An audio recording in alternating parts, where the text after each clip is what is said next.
ይጠቅሰዋል ማለት ነው። ኦኬ ቅዱሱ ጠረጴዛ ብሎ ይጠቅሰዋል ያንን ክፍል። ቅዱሱ ጠረጴዛ ብሎ ቅዱስ ዮሐንስ አፈወርቅ ከተናገረ መጽሐፈ አርጋኖን ያንን የሚናገር ከሆነ መጽሐፈ ቅዳሴ ያንን የሚናገር ከሆነ ማን ነው ትርጓሜ ያልተቀበለው? ማን ነው መጽሐፍ ሳይጠቅስ ዝም ብሎ አንቀበልም ምናምን የሚል? ከዛ እኔ በጣም የሚገርመኝ ደግሞ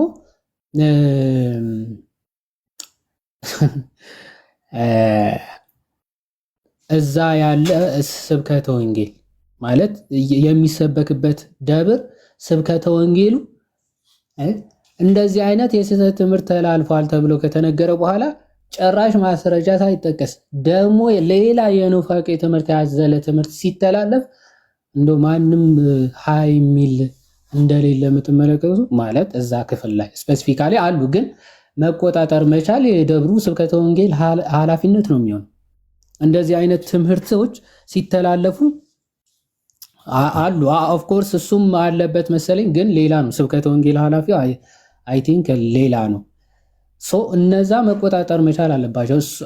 ሶ አይ ቲንክ የሆነ ቀን በስብከት እንዲያገለግል ቀን ተመድቦ ይመስለኛል።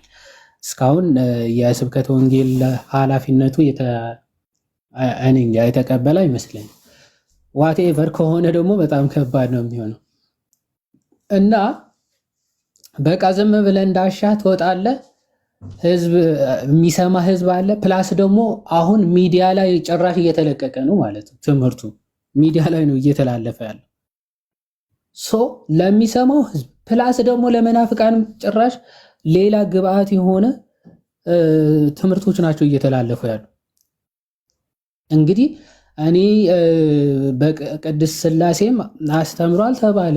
እንግዲህ እንዴት ነው ማለት በየትኛው ትምህርት ነው ማለት? የአባቶች ትምህርት እኮ አለ አይደል? ፓትሮሎጂ የተማረ ሰው ትንሽ አጠና ሰው እንደው ዘ ሎርድስ ቴብል እና እንደው የጌታ ጠረጴዛ የሚለውን ለናሙን እንደው እንዴት ሳይማር ሰው ሊያልፍ ይችላል? ሊተርጂ ሳይማር ሰው እንዴት ሊያልፍ ይችላል? ቅድስት ሥላሴ ከተማረ ማለት ነው። ሊተርጂ እኮ አለ።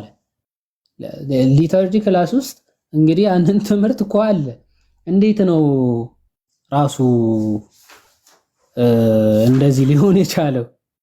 እንዴት ሊሆን እንደቻለ ራሱ አላቅም እውነት ለመናገር።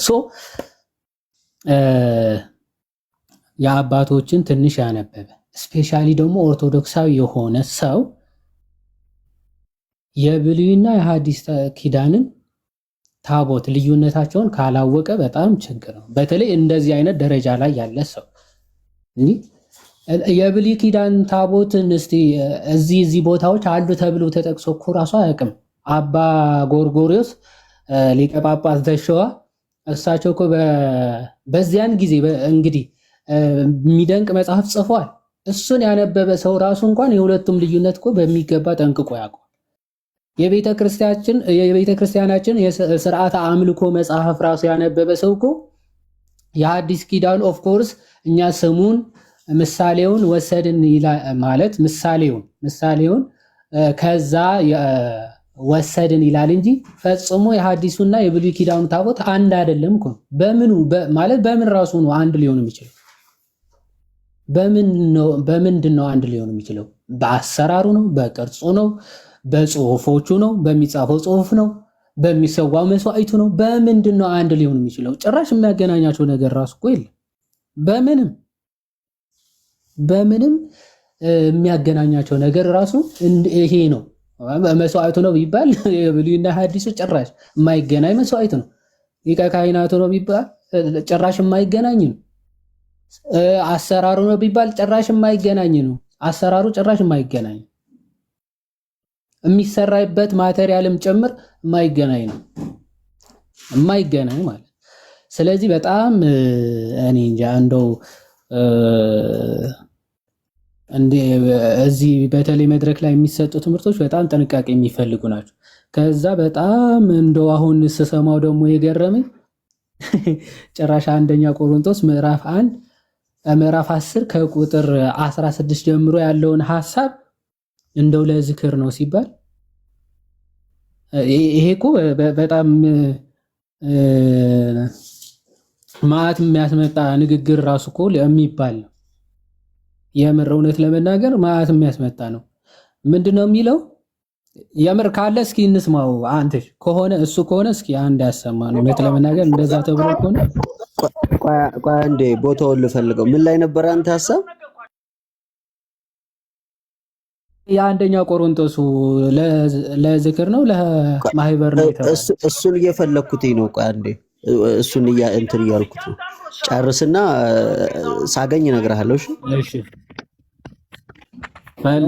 የምር እንደዛ ተብሎ ከሆነ ካሳየን ማን ምን ሰላም ይታል። እሷ እንትን አድርጋለች፣ ስቶሪ አድርጋዋለች። እኔም ከሷ ነው እንትን የሚለውን ቪዲዮ ያየሁት። የትርጓሜ እንትን ሳይሉ የቃል ብቻ እየወሰዱ የቲክቶክ እንትኖች ምናምን የሚለውን ያን ከዚያ ነው ከሷ ስቶሪ ነው ያየሁት። እሱን ነው የምለው። ትዕቢት ያልኩትም እሱ ነው። ቃሉን መጀመሪያ ቃሉ ጭራሽ ጠረጴዛ የሚባል የለም ነበረ። ቃሉ ሲመጣ ወይ በስማችሁ ጠርቷችኋል እንዴ? ለካ ምድረ ቲክቶከር። ኧረ እኔ አልተሰማውም፣ እኔ አልተጠራውም። ደግነቱ እኔ ቲክቶከርም አይደለሁም። ብቻ እንዲህ ስትል የነበራችሁ ነው ያለው ፊደል የሚገላቸው በግልጽ ነው። አንድ ይመጣራችሁ ጠራ ራሱ ደስ ይለው ነበር። ኢዮብ ቢል ራሱ ስማ ታስታውሳለህ? በፊት ስም ይጠራል። እዛ እንትን ሲያስተምር እንትና የሆነ ጊዜ ስቲፎ ያሰማን ድምጽ ታስታውሰዋለህ?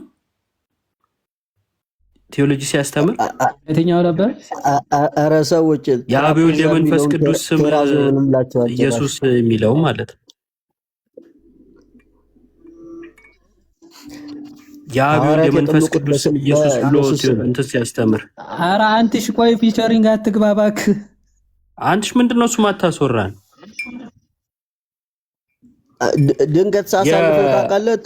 ትራፔዛ የሚለውን ቴራዞ ብሎታል። አሁንም ሌላ እያወራን በቃ ቀጥሉ። ባሰ ከሱ ጋር እየዋለ ነው እንዴ ልጅ ስማ አይሰማም። የእሱን ቪዲዮ እየሰማ እንግዲህ አሁንም ትንሽ ቆይቶ ሌላ ነገር ስለሚያወራ ቀጥል አንተ። ስማ ቴራዞ ብሎታል፣ ትራፔዛ የሚለው ብሏል። የምርህን ነው? እስቲ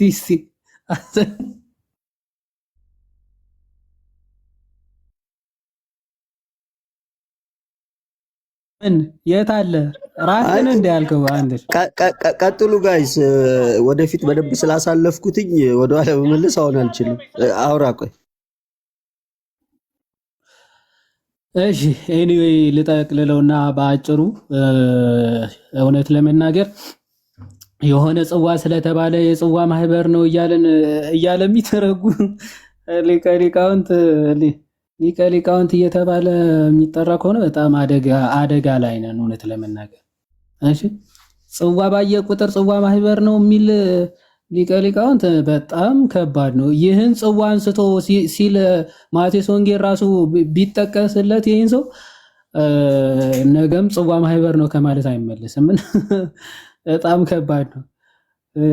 ማቴዎስ 26 አለመድረሱ ጠቀመው ትላለህ። እውነት ለመናገር እንዲህ ብለህ ስናገር ይሄ ሁሉ የጽዋ ፍቅር ነው እኮ። ይህ ደጀ ሰላም ነው እንዲህ ያገኘው ያስብላል እኮ።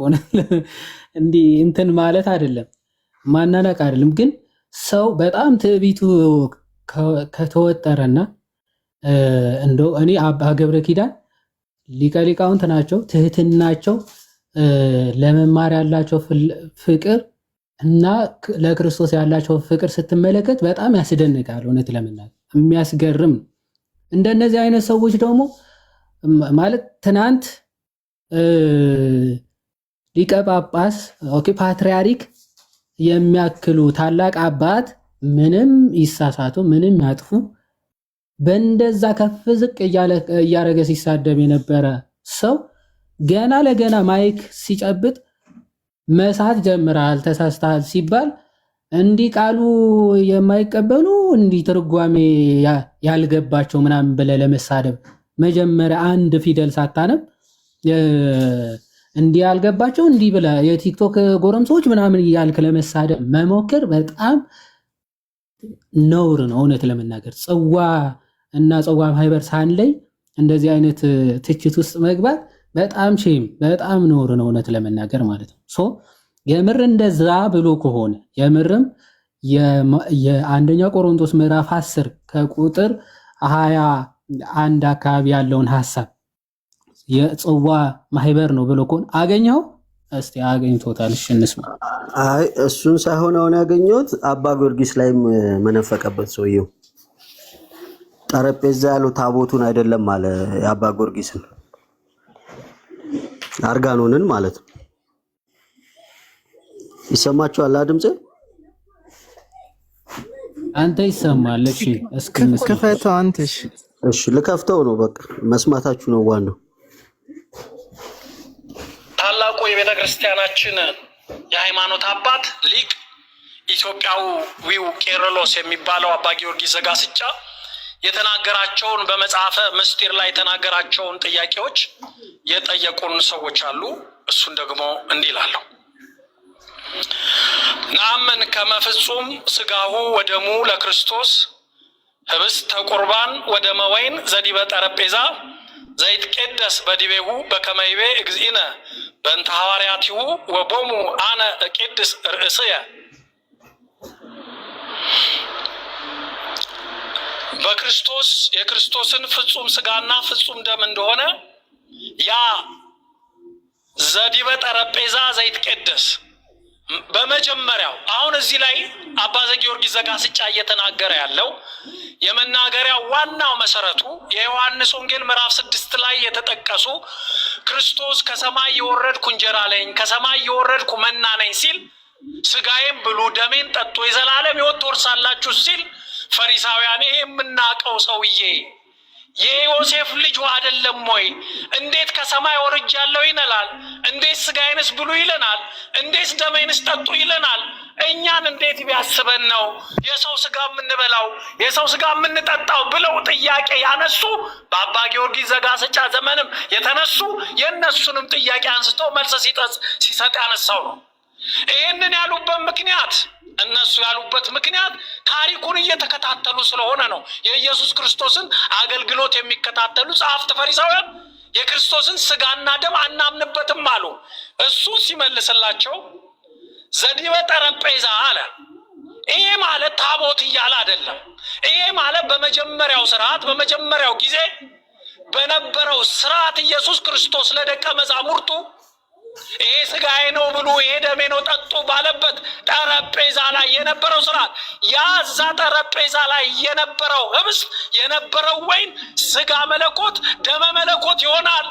እኔ በቀራንዮ ላይ ራሴን እቀድሳለሁ ብዬ ስለተናገርኩ ነው የሚለው። ይህንን አጣሞ ጎትቶ የዳቬንቺን ጠረጴዛ በግድ ታቦት ለማለት መሞከር ስህተት ነው። ስህተት ነው ስላል አይደለም ብሎ እንኳን ቢገኝ አቀንተን የምንተረጉመው እንጂ ከሰፈር ጠረጴዛ የምናመጣ አይደለም ብሎ እንኳን ቢገኝ ግን አላለም አባ ጊዮርጊስ ዘጋስጫ እና ምንድነው ያለው? ስለዚህ አሁንም ቢሆንም የኢትዮጵያ ኦርቶዶክስ ተዋሕዶ ቤተክርስቲያን የምትገለገልበት ስርዓት አምልኮዋን የምትፈጽምበት ታቦት እንጂ ጠረጴዛ የላትም። ስለዚህ አባ ጊዮርጊስ ዘጋስጫ ዋና ማስተላለፍ የፈለገው ነገር ያ ዘዲበ ጠረጴዛ የተባለው በጸሎተ ሐሙስ የተሰጣቸው ህብስትና ወይን ሥጋ መለኮት ደመ መለኮት የሚሆነው በመንፈስ ቅዱስ ነው። እኔ ደግሞ በመስቀል ላይ ተሰቅዬ ራሴን ስለምቀድስ ቃል ስለገባሁላችሁ ነው ብሏል። ዛሬ አባቶቻችን ካህናት ሲቀድሱ ይህን ያውቃሉ። ሥጋውና ደግሞ የቱ ጋር ነው ሥጋ መለኮት? የዳቪንቺ ጠረጴዛ እኮ ነው ያለው እሱ። አንተሽ ይሄ ስዕሉ ያለበት አላል ላሳፐር ስዕል ላይ ያለው ኧረ በስላሴስ ምን አይነት ሰው ነው ይሄ? እናንተ ምን ተብሎ ነው አሁን ይሄን ተመለስ ተብሎ ጠረጴዛ ነው ያለው እኮ እሱ። ይሄ 4 እግሩ ጠረጴዛ ማለት ነው። እኔ የዛኔ ክርስቶስ በዕለተ ሐሙስ ስለነበረው እንጂ ስለ ታቦት አይደለም ነው። አዎና እንጂ ስለ ታቦት ፈጽሞ አይደለም የሚያወራው። ጠምዝዛችሁ ነው እናንተ ታቦት ያረጋችሁት።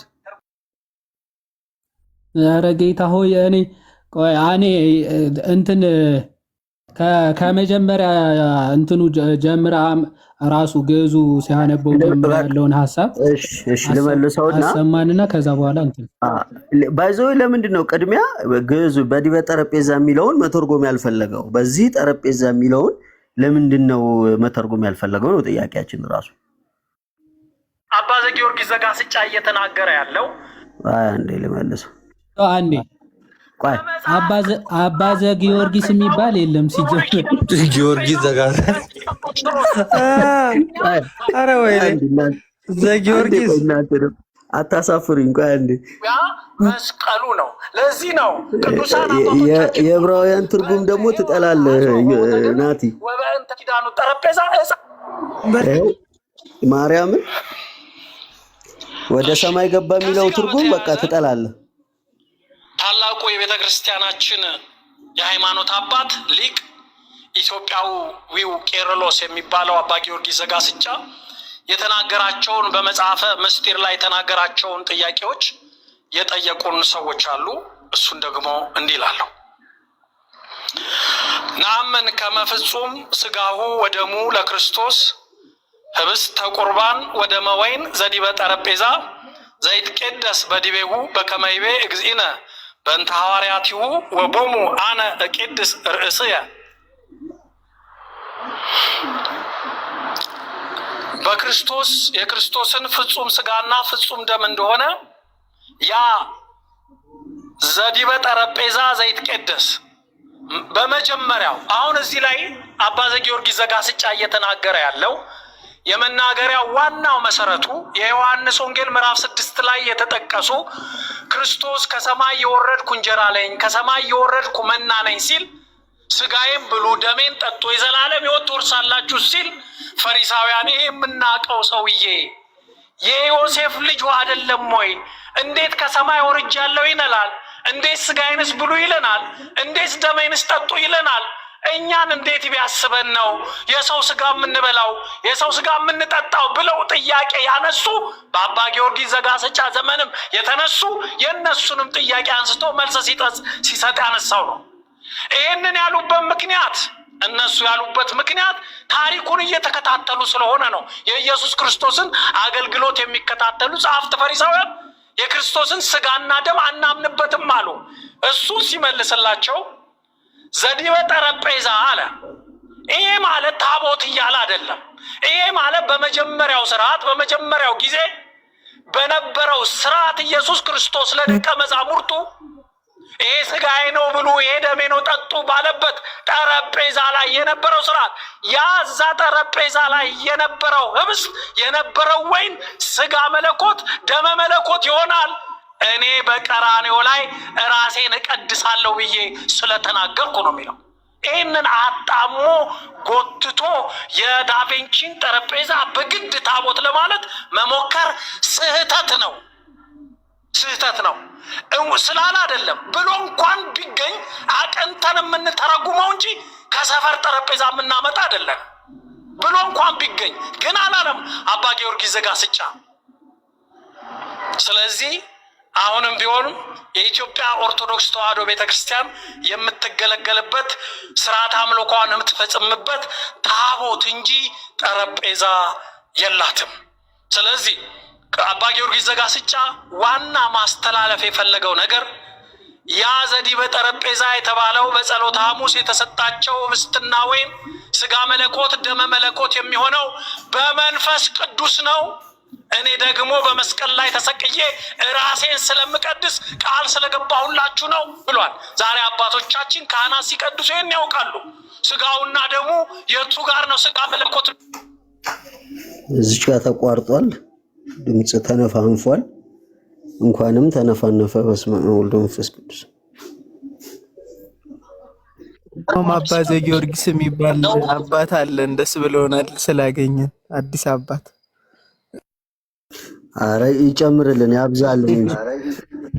ይወርድ ወይ ነው ሶበይ ካን ጸጋ ቀጥሉና እኔ ያኛው ደግሞ ልፈልገው። እሺ አንዴ በዚህ ላይ አሳፍኩበት።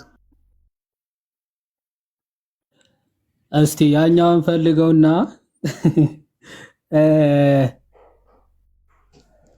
እንደው በጣም እኮ የሚገርም ነው በእውነት ለመናገር እኔ እንደዚህ አይነት ስናፈታት ጭራሽ ሰምቼም አይቼም አላቅም። አባ ጊዮርጊስ ዘጋስጫ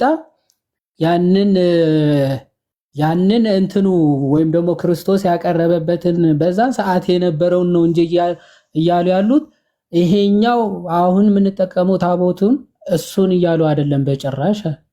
እንደው ብለው እንኳን ቢሆን አቅንተን ነው ምን ተረጉመዋል።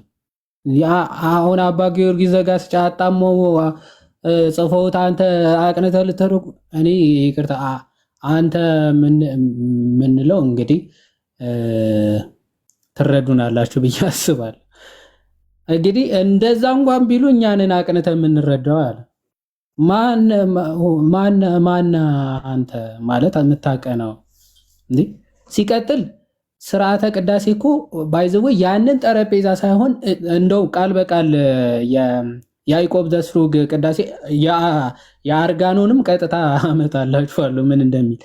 ቅዳሴ ያዕቆብ ዘስሩግ ምንድነው የሚለው? እንደዚህ እኮ ነው የሚለው፣ አቤቱ የማትፈርደውን ይሁዳ ደፈረ፣ በሐና ዘንድ ተሰደብ፣ በቀያፋም ዘንድ ተናቅ፣ በጲላጦስም ዘንድ ተዋረድክ፣ ከወንበዴዎችም ጋር ተቆጠርክ ይልና ያን ጊዜ አርብ ክፎች አይሁድ በእንጨት ላይ ሰቀሉ። በሉ ስሙ በደንብ አሁን በዛን ሰዓት ሐሙስ ላይ የነበረው ነው እንዳይል ተመልከቱ። አርብ ክፎች አይሁድ በእንጨት ላይ ሰቀሉ ይልና እኛ በዚች ጠረጴዛ ላይ ነው የሚለው። አሁን በዚች የሚለው አሁንም ለዕለተ አርብ በዕለተ ሐሙስ ነው እንዳይል እኛ ነው የሚለው። ሲጀመር እኛ በዚች ጠረጴዛ ላይ እጆቻችን አንስተን በምናደርገው በዚህ ትምህርተ መስቀል አምሳል ከዛ ህብስቱና ወይኑ ማለት ነው ቀይረው እያለ ወደ ታች ይመጣል። ከሞትና ከትንሳኤ ጋር አንድ አድርገው ከዚች ጠረጴዛ እኛ በመስቀል አምሳል ብሎ ቀጥታ እኛ በዚች ጠረጴዛ ይላሉ። እዚች እያሉ ያሉት ለዕለተ ሐሙስ ነው ወይስ ደግሞ በቅዳሴ ሰዓት መስዋዕት የሚሆነውን የክርስቶስ ስጋ የሚፈተትበትን ታቦቱን ነው? በዚህ ጠረጴዛ እኛ መስቀል በትምህርተ መስቀል አምሳል እየተባለ ያለ። እሺ መጽሐፈ አርጋኖን እዛው እንትን ልበልና ወንድሞች ትቀጥላላችሁ። እኔ በጣም እኮ የተቸገር ነው። ማንም እየተነሳ እንደው ላለመሸነፍ ሲባል መጽሐፍትን እንደፈለክ መተርጎም እኮ ነው የተቸገር ነው። መጽሐፈ አርጋኖን እንዲህ ብሎ ቃል በቃል ይናገራል። ብዙዎች ነቢያትና ጻድቃን አንቺን ሊያዩ ወደዱ፣ አላዩም። ምሳሌሽን እንጂ የልጅሽን የመለኮትነቱን ምስጢር ያየን እኛ ግን የልጅንሽን የመለኮትነቱን ምስጢር ያየን እኛ የክርስቶስን የመለኮቱን ምስጢር አይተናል። እንዴት ነው ያየነው? በቅድስት ጠረጴዛ ስጋውና ደሙ ቁርባኑን ተቀበልን ይላል። ኦኬ፣ በቅድስት ጠረጴዛ ምን ስጋውና ደሙ፣ ይህም ምንድነው? ቁርባኑን ተቀበልን ይላል።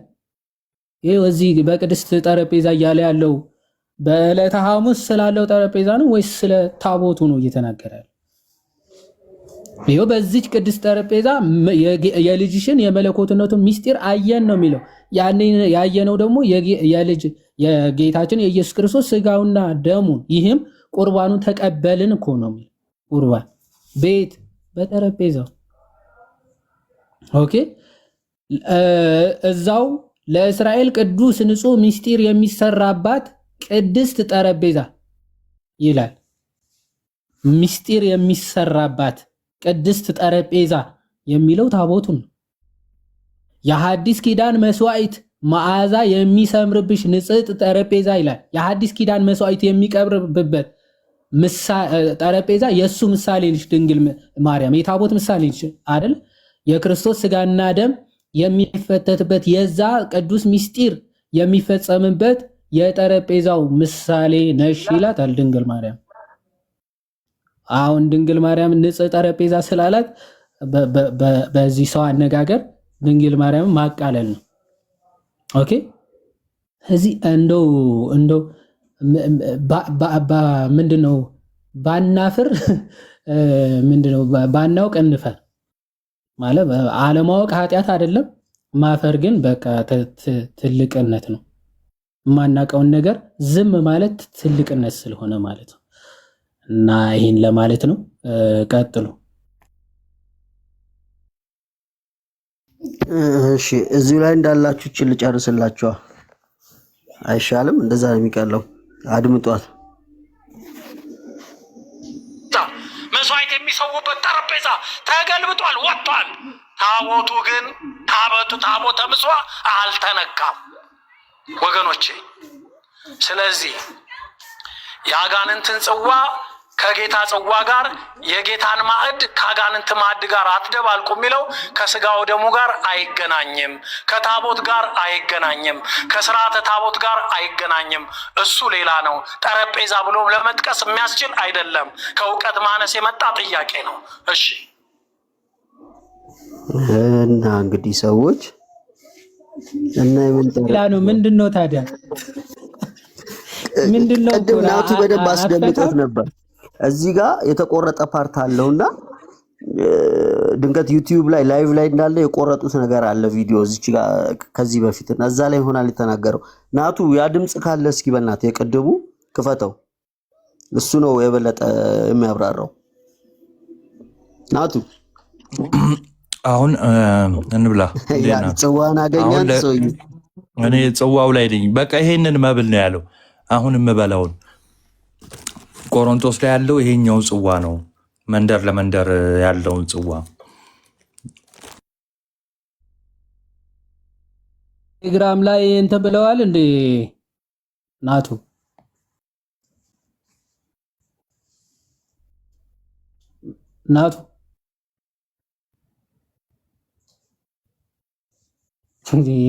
ድሮንም ስበላ ደስ አይልም አንተ ስጎርስ ነው እንደምትጠይቀኝ። እኔ እኮ አሁን ካልጠፋ ሰዓት ምንድነው እንደ ሙስሊም 6 ሰዓት ላይ ምግብ መብላት የምትጀምረው? ሌሎቹ እያፈጠርክ ነው እንዴ? አድምጡልኝ በእናታችሁ ጥያቄ አድምጡና መልስ ስጡ። አንድ ላይ እንግዲያውስ ወደዚህኛው ጥያቄ እንሄድና አንድ ላይ ይመለሳል። ታቦት ከእግዚአብሔር ለሰው ልጅ ሲሰጥ የመጀመሪያዋ ታቦተ ጽዮን ነች። እሷንም በሙሴ በኩል ነው ያገኘናት። ያችን ታቦት ማለትም ታቦተ ጽዮን ያለችው ደግሞ በኢትዮጵያ ውስጥ ነው። ስለዚህ ታቦተ ጽዮንና ሌሎቹ ታቦታት በምን ይለያሉ የሚሉትን ነገሮች ቢያብራሩልን። እሺ እኛ ኢትዮጵያውያን እድለኞች ነን ስንል ከሌላው ዓለም ራሳችንን ማመጻደቅ አይደለም። ክርስትና በ3 ሰዓትም መምጣት፣ በ9 ሰዓትም መምጣት፣ በ11 ሰዓትም መምጣት እኩል ነው የሚያደርገው። በክርስትና ከየትኛውም ዓለም ጋር በእኩልነት የምንታይ ነን። በታሪክ ቀዳሚነት፣ በእግዚአብሔር ልጅነት ግን እኛን የቀደመ የለም። ይሄ ግልጽ ነው። በምንም የዓለም ሕዝብ ፈረንጆቹ ወደ ኢትዮጵያ እንምጣ ሲሉ እኮ ወገኖቼ ወደ ኢትዮጵያ እንምጣ ሲሉ ወደ እግዚአብሔር ሀገር እንሂድ ነው። we can go to the land of God። ወደ እግዚአብሔር ሀገር መሄድ እንችላለን ነው። ናት ኢትዮጵያ የምትባል እግዚአብሔር ሀገር ነው የሚሉት። አዎ ኢትዮጵያ ከስነ ፍጥረቷ ጀምሮ ኦሪት ዘፍጥረት ገና የስነ ፍጥረትን ታሪክ ሲጠራ ስሙ የተጠራ ሀገር እኮ ነው። ይህንን ስንጠራ ከዓለም አብያተ ክርስቲያናት ልትለዩን ነው። እሱ እኮ የጋራ ማህበር ነው። ከጽዋ ማህበርነት ያለፈ አቅም የለውም። አሁን ያኔ በተባለበት ዘመን እንኳን አቅም ነበር። ሰማችሁ? ቤተ ክርስቲያንን ከጽዋ ማህበርነት በላይ አቅም የላትም ነው ያለው እኮ። ግን እንደ ሀሳብ ለምን እየሰማን እንቃጠላለን? በጌታ ትንሽ መለስ አድርገው ባይዘው እስቲ ጭራሽ የዓለም አቀፉን አዎ ያለም አቀፉ ቤተክርስቲያን ጋዲና አስገቡልኝ። እኔ ምንም ነገር መቆጣጠር አልቻልኩም። ከዚህ እስቲ ልመልሰው። እናንተ ቤተክርስቲያናት ነው የሚሉት ሲሉ ወደ እግዚአብሔር ሀገር እንሂድ ነው። we can go to the land of God ወደ እግዚአብሔር ሀገር መሄድ እንችላለን ነው። ናፊ ኢትዮጵያ የምትባል እግዚአብሔር ሀገር ነው የሚሉት። አዎ ኢትዮጵያ ከስነ ፍጥረቷ ጀምሮ ኦሪት ዘፍጥረት ገና የስነ ፍጥረትን ታሪክ ሲጠራ ስሙ የተጠራ ሀገር እኮ ነው። ይህንን ስንጠራ ከዓለም አብያተ ክርስቲያናት ልትለዩን ነው። እሱ እኮ የጋራ ማህበር ነው። ከጽዋ ማህበርነት ያለፈም አቅም የለውም። አሁን ያኔ በተባለበት ዘመን እንኳን አቅም ነበረው። what የጌታን አካል እኮ ነው የካደው ሰዎች እኮ መንፈቋል። በቃ በዚህ ራሱ ሄዝናት ኦርቶዶክስ ማለት ይቻላል። ምክንያቱ የቤተ ክርስቲያንን አንድነት በተለይ ኢኩሜኒካሊ በዓለም አቀፍ ደረጃ ያለችውን ቤተ ክርስቲያን ከጽዋ ማህበር የተለየ ምንም አቅም የላትም ማለት ኦኬ። በጽዋ ማህበር የሚደረገውን ድርጊት ራሱ ኢኩሜኒካሊ የተወሰኑ ውሳኔዎች ራሱ በዓለም አቀፍ ደረጃ ራሱ የምንቀበላቸው ጉባኤያት ራሱ ከጽዋ ማህበር የተለዩ አይደሉም እንደማለት ነው። አሁን ይህን አካል ሊቀ ሊቃውንት ሊቀ ጠበብት እያልክ መጥራት እና መድረክ መስጠት ማለት ቤተ ክርስቲያንን አሰድቦ ማለት አክቹአሊ ከድጡ ወደ ማጡ ነው። አክቹአሊ እኔ ከመቼው አገልግሎት ጀምሮ እንደዚህ አይነት የቦካ ትምህርት ላይ እንደገባ ራሱ አላቅም ማለት ነው። ይህ ሰው እንዴት ትንሽ አይረጋጋም? ከምንፍቅና ሲመጣ እኮ ትንሽ አደብ ይገዛል፣ ለማንበብ ይሞክራል። ማለት ሊትራሊ መንፍቅናዎች ናቸው። ከቤተ ክርስቲያን አካላትን እያነሱ መሳደብ ምናምን ልማዱ ነው። ኦፍ ኮርስ ግን ጭራሽ አሁን በዓለም አቀፍ ደረጃ ያለችውን ቤተክርስቲያን እንግዲህ አሁን ትለዩዋታላችሁ የተባለው አይዘው ስለዚህ በዓለም አቀፍ የዓለም አብያተ ክርስቲያናት ህብረት ስለነዛ አይደለም እየተወራ ያለው አይደል?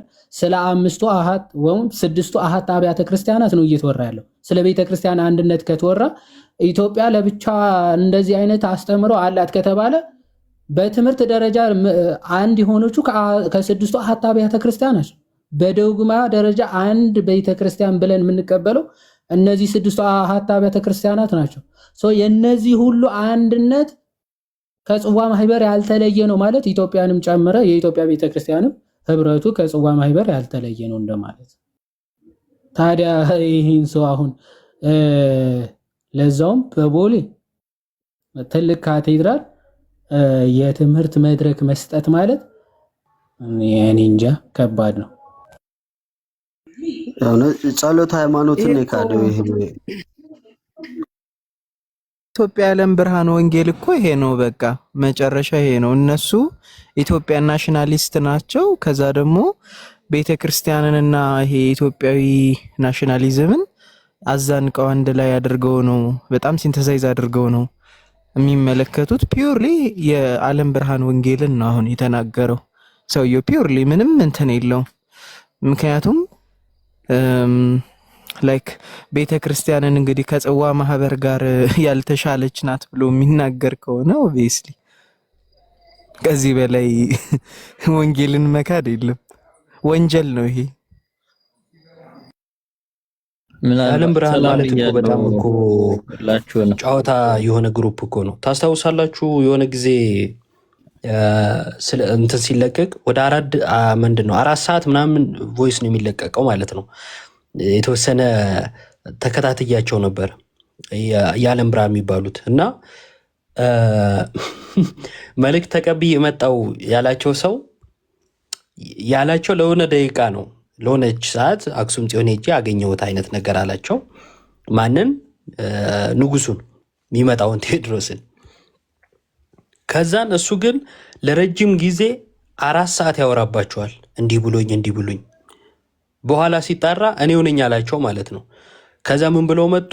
ገብስ አጠራቅሙ፣ ባንዲራ በር ላይ ስቀሉ፣ ማዕቱ ሲመጣ በራችሁ ላይ ባንዲራ ካለ ያልፋችኋል የሚል የህፃን ጨዋታ ብዙዎችን ከስራ እንዲወጡ ያደረገ ጅላጅሎቹ እውነት ለመናገር ስራቸውን የለቀቁ ሁሉ አሉ። እና እንደዚህ አይነት ግሩፕ መከተል አይምሮ ቢስነት ነው፣ ሌላ ምንም አይደለም። አይምሮ ማጣት ነው። እህተ ማርያም በሏቸው፣ በቃ ያው ናቸው፣ አንድ አይነት ናቸው። እሷ በሴቷ መጣች፣ ያኛው በወንዱ ይመጣል ተባለ። እነሱን የሚከተሉትን አስቧቸው እንግዲህ። ይሄ ሰው ማለት እዚህ ትልቅ ቦታ ተቀምጦ ይህንን ስም ይዞ ስም ላይ ቅድም ብያችኋለሁ፣ ለማንም እያነሱ የሚለጥፉት ስም ይኸው እንደዚህ ዋጋ ያስከፍላል። ገና ወደፊት ማለት ነው፣ ወደፊትም ዋጋ ያስከፍላል። ርዕሰ ሊቃውንት አሉት። የሊቃውንቱን ትምህርት የአባቶችን ትምህርት እንደዚህ እየረጋገጠ ስሙን ይዞታል። የሰጡት ሰዎች ይፈሩበት እውነት ለመናገር እና ኢትዮጵያን የመስበክ ማለት ኢትዮጵያ የሚለው ይሄ ኢትዮጵያን ጥላቻ አይደለም፣ ግን ደግሞ ኢትዮጵያን ከሌሎች ሁሉ ለይቶ ሌሎች ጋር የለም እኛ ጋር አለ፣ ሌሎች እምነት የላቸውም እኛ አለን፣ ሌሎቹ የራሳቸው ጉዳይ። ባለፈው አልሰማችሁ? ቢኖራቸውም የራሳቸው ጉዳይ ነው ያለው፣ እህት አብያተ ክርስቲያናትን ማለት ነው። አሁን ደግሞ በከባዱ ምን አለ? አንዲቷን ቤተክርስቲያን አንዲት ቤተክርስቲያን አለች ምናምን ብለን ብዙ ትምህርት የምናወራላትን ጳውሎስ የእውነት አምድ ያላትን ቤተክርስቲያን ከጽዋ ማህበር የተለየ ሚና የላትም ማለት ይሄ ምንፍቅና ነው፣ ስድብ ነው ይሄ እና በሽታም ጭምር ነው። እንደ ቀላል የሚታይ ነገር አይደለም። ሰው ከቤተክርስቲያን አስተሳሰብ በራቀ ቁጥር ግለኝነት ነው የሚይዘው።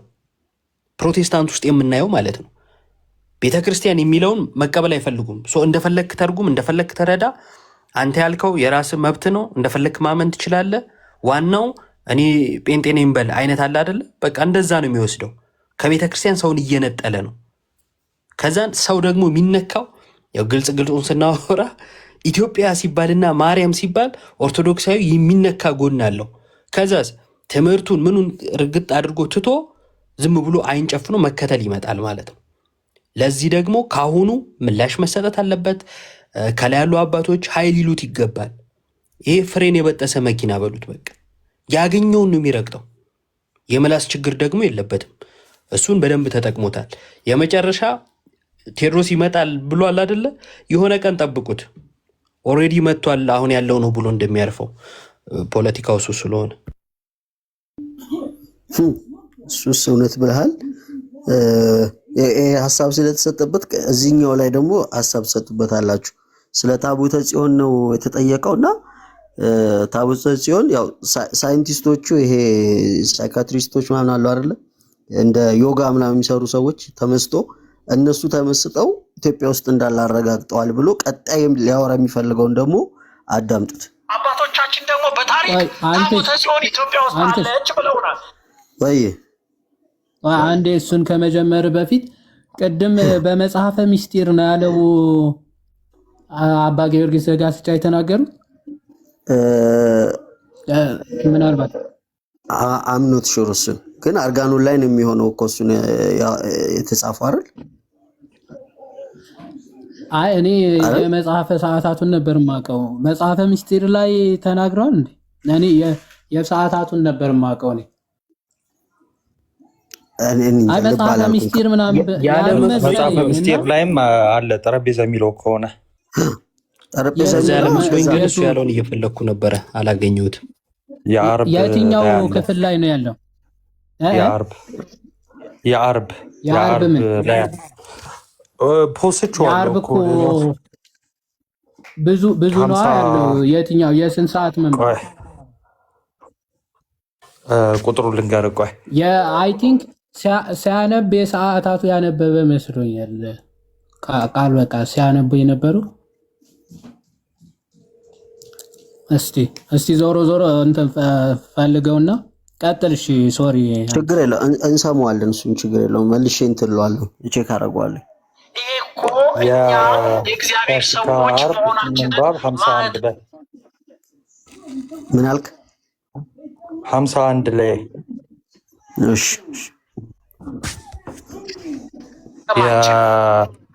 አሁን የታቦተ ጽዮን አስፈላጊነት ምንድን ነው?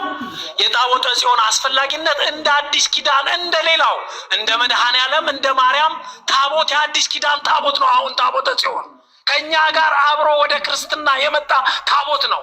ዳሩ ግን አባቶቻችን ምንጫችን፣ ማስረጃችን፣ ማሳያችን ስለሆነች ጠብቀዋታል። የጠበቋት ቅርስ ነው ብለው አይደለም፣ የጠበቋት ሊያስጎበኙ አይደለም፣ አየው የሚልም የለም። ብፁዕ ቅዱስ አቡነ ጳውሎስ በረከታቸው ይደርብንና በነበሩበት ዘመን ታቦተ ጽዮንን ለዓለም አስተዋውቃለሁ ብለው በሚዲያ አስነግረው ነበር። በማግስቱ አባቶች አይሆንም አሏቸው። በቃ እናንተ ያላችሁት ይሁን ብለዋል። የታቦቱ አስፈላጊነት የአዲስ ኪዳን አገልግሎት ነው። አዎ ታቦተ ጽዮን ብቻ እኮ አይደለም፣ ብዙ ታቦታት እንደዚሁ የተቀመጡ እኮ ጥንታዊ ታቦታት እኮ አሉን ኢትዮጵያ ውስጥ። ከታቦተ ጽዮን በኋላ ብዙ ጥንታውያን ታቦታት አሉን። እኛ ኢትዮጵያውያን ቤተ ክርስቲያን ውስጥ ያለውን የአዲስ ኪዳኑን ታቦት የቀረጽ ነው እንዲቀረጽ ያደረግነው ማስረጃ ይዘን ወርዱን ይዘን ይዘቱን ይዘን ርዝመቱን ይዘን የቀረጽ ነው እኮ መነሻችን ታቦተ ጽዮን ነው። ማስረጃችን ታቦተ ጽዮን ናት። ስለዚህ ታቦተ ጽዮን አገልግሎት አሁንም አክቲቭ ነው። የግዴታ የብሉይ ኪዳን መስዋዕት ይሰዋባት ነበርና የአዲስ ኪዳን መስዋዕት አይሰዋባትም አይባልም። እያልኳችሁ እየሰማችሁ ነው የምለው። በመጀመሪያም ቀዳማዊ ምኒልክ ከኢየሩሳሌም ሲያመጣት እኮ ታቦተ ጽዮንን ሌላ ቀርጾ አስቀምጦ እኮ ነው ያመጣው። ስለዚህ ለምንድን ነው ይሄ የእግዚአብሔር መንፈስ የፈቀደው ነው። አንዳንድ ጊዜ እኛ አንዳንድ ሰዎች ታቦት ሰርቃችሁን ያመጣችሁት ይለናል። ሰርቀን አይደለም፣ ታቦቷ ወደ እግዚአብሔር እንድትመጣ ፈቃደ እግዚአብሔር ስለሆነ ነው። የዮሐንስ ወንጌል ምዕራፍ 19 ላይ ሊቀ ካህናት ቀያፋ ነበር። ቀያፋ ይባላል። ኢየሱስ ክርስቶስ ምን አለ? እሱ መጉዳቱ ነው። ህዝብ ከሚታወቅ ስለ ህዝቡ አንድ ሰው ቢሞት ይሻላል። እሱ ክርስቶስን መጉዳቱ ነው። ግን ወንጌላዊው ሲጽፍ ምን አለ? መንፈስ ቅዱስ ነው ያናገረው ይላል። ለጉዳት የተናገረው ለሱ ቢመስለው ያናገረው ግን ምንድን ነው? መንፈስ ቅዱስ። ክርስቶስ በአመፀኞች ሳይሆን በሊቀ ካህናቱ እንዲሰዋ ስለተፈለገ ነው። ልክ እንደዚሁ አንዳንዶች ታሪክ ያላወቁ ታቦት ሰርቃችሁ አመጣችሁ ይለናል። ሰርቀን አይደለም፣ መንፈስ ቅዱስ ስለፈለገ። መንፈስ ቅዱስ ኢትዮጵያውያንን ሊጠብቅ ስለወደደ ወደፊት የእግዚአብሔር ሀገር፣ የእመቤታችን ሀገር፣ የኢየሱስ ሀገር ኢትዮጵያ እንድትሆን እግዚአብሔር ስለፈቀደ ክብር ምስጋና ለመድኃኔዓለም ይሁን። ኧረ ይጨበጨባል ጋይስ። ያዘውና እዚህ ላይ ሀሳብ ይሰጠው መጨረሻው ራሱ አንድ ቆይ፣ አይ ሀሳብ እየረዘመ እንዳይሄድ። እሺ የእመቤታችን ሀገር የኢየሱስ ሀገር እንዲሆን የተባለው ላይ ራሱ ሰላም ብያለሁላችሁንም። እንዴት ናችሁ? እሱ ላይ እስቲ ሌሎቹ የአላህ ሀገር ናቸው እንዴ? አልገባንም። ምንድነው? ስማ ስንዱ በወንዱ መጣብን እኮ ሆነ። ስንዱ ነው ስሟ ያቺ። አረ ስንዱ ያራዳ ልጅ ናት ወዳጄ። እንደዚህ እኮ እሷ አውደ ምሕረት ላይ አታወቃም እንዴ? ጋዲ ጸዴ መቋሚያ ይዛ መጣ እኮ ነው ወሬ የምትለው እሷ። ወይ ስሩት የኢትዮጵያ አምላክ ይመስገን የኤርትራ አምላክ ይመስገን የሚለው ትዝ አለኝ። ወላሂ ያቺ ዘማሪ ማናት? የእንትና የዶክተር እንትና ሚስት የነበረች። እስቲ ለማንኛውም ሀሳብ ስጡበት። ወንድማችን እብን ሐኪም ቅድም አይኩን ሲያበራ ነበር መሰለኝ። ቀጥሉ። እሺ ጋዲ ቴንኪዩ፣ እግዚአብሔር ያክብርልኝ። ሰላም ብያለሁላችሁንም። ሀሳብ መስጠት ከተቻለ ልሰጥ ነበር። ሰውየው በርግጥ ብዙ ጊዜ ይስታል። 1 2 3 ጊዜ እንግዲህ አውደ ምሕረት ላይም አጋጥሞ የነበረን። አሁን የተነሳው ላይ ግን ስፔሲፊካሊ እንደው የትኛው ነው መንፍቅና የሚለውን ፖይንት አውት ለማድረግ የተወሰነ እንደው ሀሳብም ብሰጥ ብዬ ነው። አንደኛው ቅዱስ ስጋና ክቡር ደሙን መስዋዕቱን ማለት ነው የአዲስ ኪዳኑን መስዋዕት የሚያከብረው ታቦቱ ነው ወይስ መስዋዕቱ ነው ታቦቱን የሚያከብረው? አባቶቻችን ታቦትን ሲያከብሩ እኮ በሜሮን ቀብተው ሲያከብሩት ለማዘጋጃ እንዲሆን እየቀደሱት ነው እየለዩት ነው እንጂ ከስጋናው ደሙ ክብር በላይ ከመስዋዕቱ ክብር በላይ ታቦቱ አክባሪ ሆኖ አይደለም። ሁለተኛ መስዋዕቱ ያ መስዋዕት እንግዲህ አሁን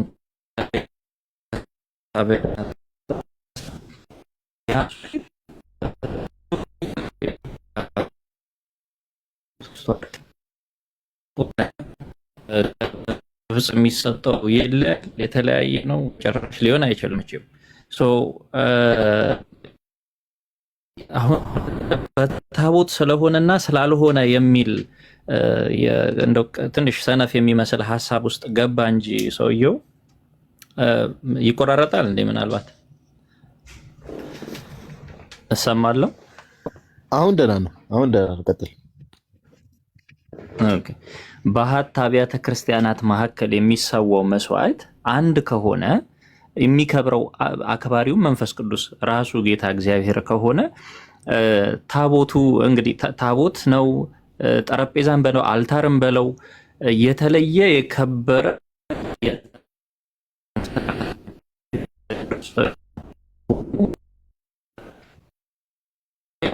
ኔትወርክ ትንሽ መስሎኝ ነበረ። ኔትወርክ ይቆራረጣል።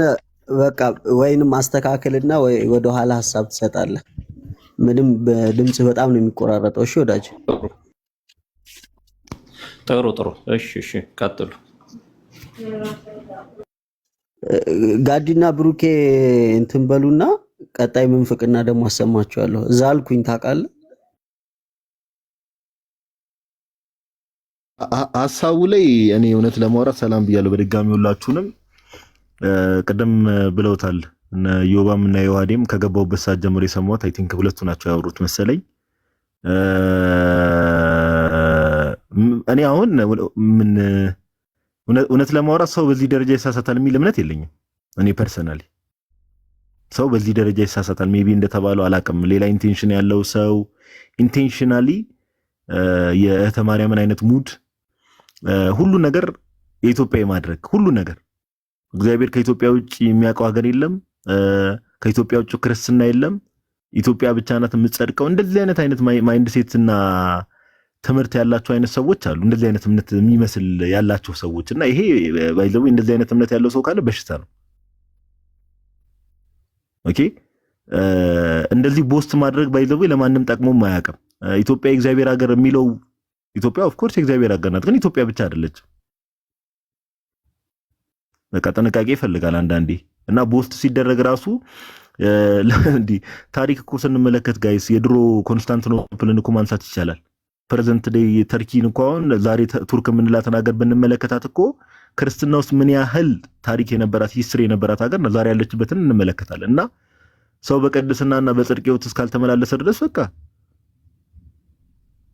እሱን ዋናው ነገር ማተር የሚያደርገውና ዮባ ኮሜንት ላይ ያስቀምጡታል። ሶላ ኢትዮጵያ የሚል በቃ ትክክለኛ አገላለጽ ነው በቃ።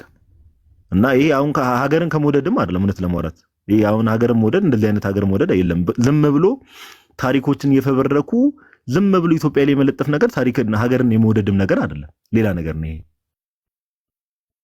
እንግዲህ ታቦቷ የመጣችው ምን አለ የብሉይ ኪዳኑ ታቦት የእመቤታችን ሀገር የኢየሱስ ሀገር እንድትሆን ኢትዮጵያ ምንድነው? አሁን እሺ ጌታችን ኢየሱስ እኮ በስጋ የተወለደው እስራኤል ውስጥ ነው። እመቤታችንም እዛው ነው የተወለደች። ምንድነው አሁን ይሄ ኤክስፕሬሽን ራሱ ምንድነው? አሁን አልገባኝም። ወይ ደግሞ ክርስቶስ ኢየሱስን የሚከተሉ ህዝቦች ለማለት ከሆነ አንዳንዴ ለስቴትመንታችን መጠንቀቅ ያስፈልጋልና እኔ አሁን አንተሽ በጣም ብዙ ነገር ነው ሲሳሳት የሰማ ነው። የሚያናደው ነገር ቀደም ዮሐዴ ብሎታል፣ እግዚአብሔር በሚያውቀው የሚያናደው ነገር እኔ አሁን እንግዲህ ዮሐዴ ካልተሳሳትን በስተቀር በቦሌ መድኃኔዓለም ስብከተ ወንጌል ኃላፊ መምህር ጳውሎስ ናቸው አይደል? አዎ እኔ እሱን ነው የማውቀው፣ ግን ከሀገር ውጭ ናቸው። አሁን እዚህ የሉ። አዎ ከሀገር ውጭ ናቸው ብትል ነው የሚሻለው። አዎ ከቅድስቷ ሀገር ውጭ ናቸው። እናት ዓለሚት አሜሪካ ናቸው። እንዴ ከሀገር ውጭ ናቸው? አይ ናቸው፣ ፍሬ ናቸው። መምህር ጳውሎስ ናቸው ስብከተ ወንጌል ኃላፊ ቦሌ መድኃኔዓለም። እኔም እንደዛ ነው የማውቀው፣ ቅርብ ጊዜ የተቀየረ ነገር ከሌለ እና ምንድነው አውደ ምሕረት አሁን አንዳንድ ሰው ትልቁ ችግር እኮ ሰው ለምሳሌ የሆነ ነገር ተሳስቶ በስሜታዊነት አንዳንድ ሰው ለምሳሌ ልክ ማይክሮፎን ሲይዝና አውደ ምሕረት ሲይዝ በስሜታዊነት የሚያወራ ሰው አለ። በቃ ስሜታዊ ሆነ ኢሞሽናል ይሆናል። ግን መለስ ብሎ ደግሞ የተናገርኩት ነገር ልክ አይደለም ኦኬ ይሄን ነገር በዚህ መልኩ ማስተካከል አለብኝ። ሰው ይቅርታ መጠየቅ ቢያቅተው ሰው ይቅርታ ልብ ባይኖረው በቃ እዚህ ጋር ተሳስቻለሁ ማለት ኢጎ እንኳን ቢኖርበት አትሊስት ባለፈው ያስተማረውን ነገር በዚህኛው ዙር አስተካክሎ ያስተምራል ቢያንስ። ወንድማችን ግን ቀደም እንግዲህ አንድ ቪዲዮ ተመልክቼ ነበርና ጭራሽ ቲክቶክ ላይ ፌስቡክ ላይ ያሉ ምንድነው ያለው አንተሽ ቃሉ ራሱ ምን ነበር የሆነ የተጠቀመው ኤክስፕሬሽን አለ ብቻ ለዮባ ስለተነገረ እሱ ነው የሚያውቀው። ለዮባ ስለተነገረ አንተ ደግሞ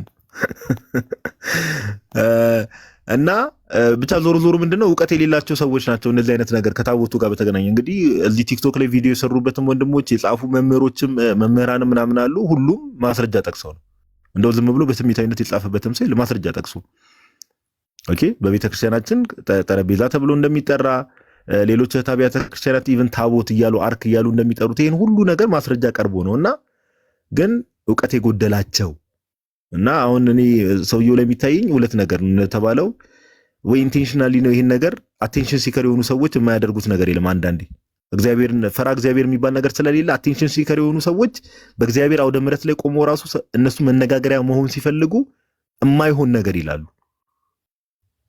ሁለተኛ ደግሞ የምንመለከትበት ነገር እግዚአብሔር በሚያውቀው ኢጎ በጣም በትዕቢት የተሞላ ሰው እንደሆነ ያስታውቃል። በጣም ሰው ስህተቱ ቁልጭ በቃ ልክ አይደለም ተብሎ ሲነገር አይ እነሱ ስለማያውቁ ነው በማስረጃ ቀርቦ እኮ ነው እንደዚህ አይነት ነገር እና ብቻ እኔ አላቅም። እኔ እንደው ብቻ መሀል ከተማ ላይ እንደዚህ ትምህርት መሀል ከተማ ቦሌ ላይ አውደ ምሕረት ላይ ትምህርት እንደዚህ የሚያኳኩ ሰዎች እንዲህ የሚያኳኩ ከሆነ ከኔ ኢማጂን ትንሽ ከአዲስ አበባ ወጣ ሲባል ሰዎች ምን ያህል ሰዎችን በስተት ትምህርት አፌክት ሊያደርጉ እንደሚችሉ መገመት አይከብድም አንዳንዴ እግዚአብሔር በሚያውቀውና ብቻ እግዚአብሔር ይዳን ያሳዝናል። ብቻ ኤኒዌይስ ቀጥሉ። ፎሎወሮች መሀል ቦሌ ላይ የመነፈኩት ብሎ ቪዲዮ ሲሰራ አስበውኳል። በጣም ከባድ ነው እኮ ይሄን ደግሞ እናዳምጠው። በጣም በቃ ይሄ አናሎጂ ደግሞ ይገርማል። የሱ ትንታኔ ስፔሻል ነው። አድምጧት። በአሃት አብያተ ክርስቲያናት አንድ የሚያደርጋቸውና የተለየ የሚያደርጋቸው ምንድን ነው? በተለይ ደግሞ በታቦት ዙሪያ ሁሉም አንድ ናቸው ወይስ ልዩነት አላቸው? ኢትዮጵያን ጨምሮ ኮንፊደንስ ነው። ቅድም በእግረ መንገድ ትንሽ ነክቼዋለሁ። ከአሃት አብያተ ክርስቲያናትም በአጠቃላይ ከዓለም አብያተ ክርስቲያናት ጋር በክርስትና በሚለው ስያሜ ከነሱ ጋር ብቻ አይደለም። አሃትም የዓለም አብያተ ክርስቲያናት ስንል ፕሮቴስታንቱንም ወንጌላውያኑንም ኢየሱሳውያንንም ጨምሮ ሁሉም በክርስቶስ አንድ ነው። ኢየሱስ ክርስቶስ በዮሐንስ ወንጌል ምዕራፍ 17 ላይ ወዳጆች እንኳን ከነዚህ ሁሉ ጋር አንድ ልንሆን መካነ ኢየሱስ ከቃለ ሕይወት ጋር እንኳን በክርስቶስ አንድ ናቸው። እስቲ አስጨርሰው። እስቲ አስጨርሰው ይጨርስ። ሌላ የሚመንፍቅ እሺ ይቀጥል። እስቲ ምን ለማለት ነው? አባት ሆይ ካውንስሉ ጋር እንገባለን እንደሆነ እነርሱ ምን ሆነሃል እኮ ለዚህ እኮ ጥቅስ ይጠቀሳል። አባት ሆይ እኛ እንደሆነ እነሱም አንድ የሆኑ ዘንድ የሚል እኮ ጥቅስ እኮ ለአሁኑ ለተሰበሰቡት ስሞች እኮ ይጠቀሳል። እስቲ ሐሳቡን አንተሽ ለዚህ ነው የጠቀሰው ዮሐንስ 17 እስኪ መልሰና አንድ ሐሳብ ልመልስላችሁ። ማርያም ያበደ ኢኩሚኒዝም ተጀምሯል ማለት ነው። አይ እንደዛ ካልሆነ ኢኩሚኒዝም ነው የሚሆነው። ቀጥል። ኢየሱስ ክርስቶስ በዮሐንስ ወንጌል ፕሮቴስታንቱንም ወንጌላውያኑንም ኢየሱሳውያንንም ጨምሮ ሁሉም በክርስቶስ አንድ ነው። ኢየሱስ ክርስቶስ በዮሐንስ ወንጌል ምዕራፍ 17 ላይ የጸለየው ጸሎት አባት ሆይ እኛ አንድ እንደሆንን እነርሱ አንድ ይሁኑ ነው ያለው። ስለዚህ በዓለም ላይ ያለው መለያየት አንድ ቀን አንድ ሆኖ ይመጣል። ክርስቶስ አምላክ ነው፣ ክርስቶስ ፈጣሪ ነው፣ ቃሉ ይፈጸማል። ይሄ አንድነት የሚፈለግ አንድነት ነው። ይሄ አንድነት ግን መንፈሳዊ አንድነት ነው፣ ፖለቲካዊ አንድነት አይደለም። ይሄ አንድነት መንፈሳዊ አንድነት ኢየሱስ ክርስቶስን አምላክ ማለት አዳኝ ማለት ሰማያዊው መንግስት የመናፈቅ አንድነት ነው። ወደ ተጠየቀው ጥያቄ በቀጥታ ስመጣ ግን አሃት አብያተ ክርስቲያናት የሚባሉት 5 ናቸው። ኢትዮጵያ፣ እስክንድሪያ ወይንም ግብጽ፣ ሶሪያ፣ አርመን፣ ህንድ፣ ኤርትራ ሲለው ፍሽ እዚህ ጋር እንደሚል 5 ናቸው። አምስቱ አሃት አብያተ ክርስቲያናት ይባላሉ። እነዚህ አሃት አብያተ ክርስቲያናት በሁሉም ነገር አንድ ናቸው ወይ ነው? በሁሉም ነገር አንድ አይደለንም። ለምሳሌ አሁንም ደግሜ ላለው ፍትሐ ነገሥት ምዕራፍ 1 እና ምዕራፍ 2 አንብቡ። በሃይማኖት ራሱ አንድ ስለ አይደለም ታቦት ስርዓት ነው የሚነግረን። ያንን የሚያሟላ የትኛው አሃት ቤተክርስቲያን የለም። ምዕራፍ 2 የኢትዮጵያ ቤተክርስቲያንን ብቻ የሚመለከት ነው። 81ዱ መጽሐፍ ቅዱስ ዝርዝርን ነው የሚጽፈው። ማን ነው 81ዱ መጽሐፍ ቅዱስን የሚቀበለው? ከኢትዮጵያ ውጪ ህንድ ነው የሚቀበለው? ግብጽ ነው የሚቀበለው? አርመን ናት የምትቀበለው? ሶሪያ ናት የምትቀበለው? ሁሉም የሚቀበሉት 66ቱን ነው። ኢትዮጵያ ግን 81ዱ መጽሐፍ ቅዱስን የምትቀበል ሀገር ናት። እውነት ቤሊ ነው። ሮማውያን 73 ዝርዝር ያለው አድርገውና ሰውዬ ቤሊ ነው። ማርያም የመጀመሪያው ጥያቄ ግን ራሱ ፍትሐ ነገሥቱ ከምንድን ነው የተተረጎመው? ራሱ ፍትሐ ነገሥቱ ማለት ነው ማለት ፍትሐ ነገሥቱ እኮ የኮፕቲክ እኮ ነው ወይም ደግሞ የግብፅ ነው አይደል? ከዛ ነው የተተረጎመው አይደለ? ወደኛ 66 ያለው መጽሐፍስ 66 ያለው መጽሐፍ አይ እንደው 66ቱ ጋር ራሱ ከመድረሳችን በፊት በማለት የመጀመሪያው ከኮፕቲክ ከተቀበልነው ያው እናቱ ቤተክርስቲያናችን ስለሆነች ማለት ነው። ከዛ ከተቀበልነው ለምሳሌ የኢትዮጵያ አድርጎ ፍትሐ ነገሥቱን ሲናገር ሰምተነዋል። አሁን ከዛን የኢትዮጵያ አድርጎ ደግሞ ማንን ሌሎቹን ማለት ነው አሃት ቤተክርስቲያን እና ስፔሻሊ የመጀመሪያ ተጠሪ የሆነችው የግብፅ ቤተክርስቲያን ትሆናለች ማለት ነው። አሁን ይሄ በጣም ከባድ ነገር ነው። ራሱ ፍትሐ ነገሥቱን አንስቶ መልሶ ራሱ ኮፕቲክ እንደመናገር በጣም ከባድ ያደርገዋል ማለት ነው። ኤኒዌይስ ግን ሃይማኖትና ዋናው ነጥብ ቴዎሎጂ ትምህርት ቤት እንግዲህ አልፏልም አስተምሯልም ከተባለ ሰው ሃይማኖትና ኦር ዶግማና ቢብሊካል ካነንን መለየት አለመቻል ባይሰልፍ አሁን አንድ አይደለንም ብሎ እንደ ትልቅ የሃይማኖት ልዩነት አደረገና ቢብሊካል ካነን የመጽሐፍ ቅዱስ እሱ ነው እኮ እኔም ሀሳቤ ነበረኝ። ቅድም ስነግርህ አልነበረ ስጽፍልህ አልነበር ጋድ ሲፕሪያን የሚናገረውን አስታውሰኝ። ድርሳን 1 ላይ ሴክሽን 4-5ን ቼክ ስናደርግ ቆጵሪያኖስ ማለት ነው ቅዱስ ቆጵሪያኖስ እና ልክ ቤተክርስቲያን እንደ ፀሐይ ጨረር ናት ይላል እና መሰረቷም ምንጯም አንድ ነው እና ምንጯም አንድ ሆኖ መሰረቷም አንድ ሆኖ ስለምትቀጥል እንደው በየትኛውም በኩል ጨረሯ በየትኛውም የዓለም ስፍራ ቢዳረስ ራሱ አንዲት ሆና ነው የምትቀጥለው፣ ልክ እንደ ዛፍ እንደ ፀሐይ እያለ ይመስላል ሐዋርያው ቅዱስ ጳውሎስ በዚህ በቆሮንቶስ መልእክቱ ምዕራፍ 10 ላይ ያንኑ የጌታን ስጋ ስለምንካፈል የትኛውን አንዱን የጌታን ስጋ ስለምንካፈል ሁላችን ስንትነን ብዙ ስንሆን የተባለ ኢትዮጵያም ያለን ክርስቲያኖች ግብፅም አለን በየሀገራቱ አለን አይደለ? እና ብዙዎች ስንሆን ሁላችን ምንድነን አንድ አካል ነን እና ራስ የሆነላት ቤተክርስቲያንን ዩኒቨርሳሊን አሮኖ ይነሳ አላቅም ባይዘዌ የኒቂያውና የቆስጠንጥንያውን ጉባኤ የእምነት መግለጫ ማየት ነው ባይዘዌ እሱን መካድ ማለት ነው። በነገራችን ላይ we believe in one holy apostolic catholic church አይደለ? እና አንዲት የሆነች አሁን ስናየው ግን አልኮሆሊክም ተጨምሯል መሰለኝ። ግራ ገባኝ ኖ ጋዲ ግን የምሬን ሰምተዋል። አንድ አይደለንም ካልክ በቃ የኒቂያውና የቆስጠንጥንያውን ጉባኤ ጸሎት ሃይማኖትን ክደሃል ማለት ኧረ ተው በእናትህ እየሳቀብን ነው ላይቡን እያየ ጀለስ ጠላ ቀምሷል ብያለሁ እኮ እኔ ያው ዝክር ምናምን ስላለ ጉሹንም ነው የቀመሰው ጠላውን ብቻ አይደለም። ራችን ላይ ሰላም ለእናንተ ይሁን ለሁላችሁ። እሰማለሁ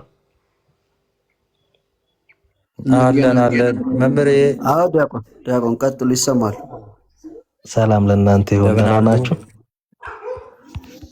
እግዚአብሔር ይመስገን ደህና ነኝ። ይመስገን ደህና አላችሁልኝ? አለን እግዚአብሔር ይመስገን። ቀጥሉ። እንትኑ ላይ አሁን ትልቁ አንዱ ብዙ ጊዜ በሊቅነት መደብ የምናስቀምጣቸውን መምህራን አይሳሳቱም ወይንም ሊሳሳቱ አይችሉም የሚል አመለካከት እንዲሁ በጭፍን ከምንከተል አካላት ራሱ መኖሩ ሌላው ስተታቸውን እንዳያርሙ እድል የማይሰጥ ነው። ይህንን ተደጋጋሚ ስናገር ነበር። አሁንም ልደግሞ ፈልጌ ነው። መሰረታዊ ሐሳብ ነው ብዬ ስለማምን በሊቅነት መደብ የምናስቀምጣቸው መምህራን ሊሳሳቱ አይችሉም ብለን እንደመድምና ተሳስተው እንኳን እንዲታረሙ እድል አንሰጥም። ይሄን ምለው ለምንድን ነው? አንዳንድ አስተያየቶችን ስሰጥ በውስጥም እሱ ሊሳሳት አይችልም ስለዚህ እናንተ ልታርሙት አትችሉም የሚል ግብረ መልስ ስለገጠመኝ በጣም ገርሞኛል። ምክንያቱም በቤተ ክርስቲያናችን ብፁዓን አባቶቻችን ሳይቀሩ ብፁዕ ፓትርያርኩን ሳይቀር ሰው እንደመሆናቸው ምንም እንኳን በሹመት በመንፈስ ቅዱስ ጸጋ የተጎበኙ ቢሆኑም ሊሳሳቱ ይችላሉ የሚል እምነት ባለባት ቤተ ክርስቲያን ውስጥ ሆነን እንዲህ አይነት በሊቅነት መደብ ያሉ መምህራን ሲሳሳቱ በጭፍን የሚከተሉ ሰዎች የነሱን ስህተት እንዳይታረሙ ራሱ በር መዝጋት እንደው ተሳስተናል ልክ ነው ብለው እንኳን ወደ ቀልባቸው ተመልሰው ራሳቸውን እንዳያርሙ ራሳቸውን እንዳያዩ በር የሚዘጋ በጣም በጎ ያልሆነ ቤተክርስቲያንን ዋጋ የሚያስከፍል አመለካከቱ ነው አግኝቼዋለሁ። ከመምህራን አኳያ ቅድም ጋዲ እንዳለው ነው አውደ ምሕረቱን የምንይዝ ማይኩን የምንጨብጥ ሰዎች የእግዚአብሔር አውደ ምሕረት እንደመሆኑ ያሰብነውን ሁሉ እንደ የመጣልንን ሁሉ ምንናገርበት ከሆነ በተለይ አሁን ያለንበትን ዘመን ሳንረዳ የሚዲያ ዘመን ነው። ቤተክርስቲያን አይደለም በእኛ አንደበት ስተት አቀብለንልባት ቀርቶ ሰዎች ለኛ ስተት ፈልገው የማይተኙልን ብዙ ሰዎች አሉ አይደለ?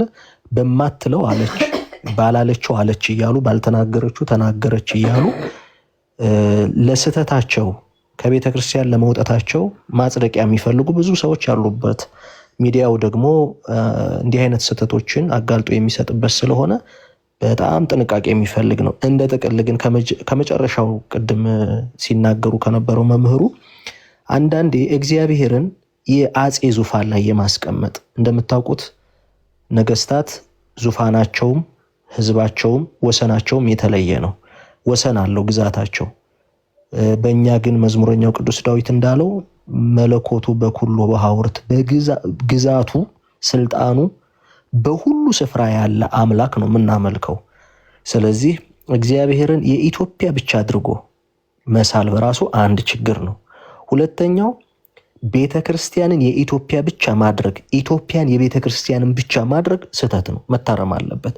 አዎ እግዚአብሔር በዘመናት በኢትዮጵያ በህዝቧ በታሪኳ ያከናወናቸው ነገር የሚነገረው ነገር ሊኖር ይችላል። ነገር ግን ዓለም አቀፋዊቷን ቤተክርስቲያን የኢትዮጵያ ብቻ አድርጎ መስፋት በጣም አደገኛ የሆነ ክርስቶስ ራሱን አሳልፎ የሰጠለትን ለሰው ልጅ ሁሉ የሰጠለትንና ራሱን የሰጣትን አንዲት ቤተክርስቲያን አካሉን ማሳነስ ነው።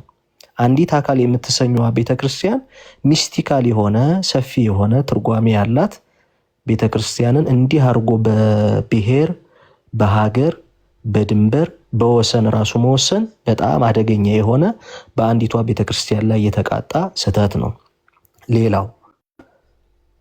ሌላው ቅድም ሲናገሩ እንደነበረው ታቦተ ጽዮንና የሐዲስ ኪዳን አምልኮ፣ በነገራችን ላይ የቤተክርስቲያን አምልኮ ቅዳሴ ነው። በሐዲስ ኪዳን የቅዳሴ አምልኮ ማዕከሉ የጌታ ስጋና ደም ነው። አሁን በሐዲስ ኪዳን አምልኮ ታቦተ ጽዮን ሱታፌ አላት ብሎ መናገር የቤተክርስቲያኗን አምልኮ በራሱ አለመረዳት ነው። አምልኳችን ምንድነው? ቅዳሴ ነው። ቅዳሴ ከሆነ አምልኳችን የቅዳሴ አምልኳችን ማዕከልና ድምዳሜ ምንድነው? የጌታ ስጋና ደም ነው። ይሄ በሆነበት ላይ ታቦተ ጽዮን አሁንም በሐዲስ ኪዳን የአምልኮ ስርዓቱ ሱታፌ አላት ብሎ መናገር በጣም እኔ ቅድም እንዳላችሁት በእውነት እንዲህ ባለ በአንድ የነገረ መለኮት ዩኒቨርሲቲ ውስጥ ቆይተዋል ተብሎ ከሚታሰቡ መምህር እኔ አልጠብቀውም። ማናችንም የምንጠብቅ አይመስለኝም እና ስህተት ነው። ግን አንድ ነገር ልናገር። አንዳንድ ሰዎች ምን ይመስላቸዋል? ጠረጴዛ የሚለው ንግግር ቤታችን ላይ ለምናውቀው ጠረጴዛ ስለምንጠቀምበት የተቀደሰውን የጌታ ስጋና ደምን የሚከብርበትን ታቦት ያቀለልን መስሎ የሚሰማቸው ሰዎች አሉ። አንድ ነገር ልናገር። አንድ ቃል ለተለያዩ ነገሮች ይውላል። አንድ ቃል ግን ለተለያዩ ነገሮች ውሏል ማለት ተመሳሳይ ምስጢራዊ ወይንም ዘይቤያዊ ትርጉም አለው ማለት አይደለም። ለምሳሌ ጌታችን በግ ተብሎ ተጠርቷል በሐዲስ ኪዳን አይደል? ዮሐንስ ወንጌል ምዕራፍ 1 ቁጥር 22 ላይ የእግዚአብሔር በግ ተብሎ ተጠርቷል። ጌታ ግን በግ ሲባል በግ መባሉ አሁን በባህሪ የምናውቀው በተፈጥሮ የምናውቀው በግ ስላለ ጌታን እያቀለለው ነው እንዴ? ቅዱስ ዮሐንስ መጥምቀ መለኮት ጌታን የእግዚአብሔር በግ ብሎ ሲጣራ እኛ የምናውቀው በግ ስላለ በተፈጥሮ እኛ የምናውቀው በግ ስላለ ክርስቶስን እያቀለለው ነው? በጭራሽ። ምን እያለ ነው? በግ ሲል ምስጢራዊ ዘይቤው መስዋዕት እያለው ነው። ይሄ አንድ መያዝ አለበት። ስለዚህ አንድ ቃል በተመሳሳይ እኛ ለምናውቃቸው ሌሎች ነገሮች ውሏል ማለት ያ ነገር ተመሳሳይ ትርጉም አለው ማለት አይደለም፣ ወይንም ተመሳሳይ ክብሩ ቀለለ ማለት አይደለም።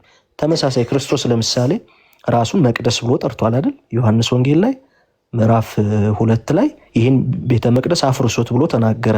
ወንጌላዊ ሲተረጉምልን መቅደስ ያለው ሰውነቱን ነው አለ። እኛ የምናውቀውን የድንጋይ መቅደስ መቅደስ ብለን እንጠራዋለን። ክርስቶስ ራሱን መቅደስ ብሎ ሲጠራ እያቀለለው ነበረ?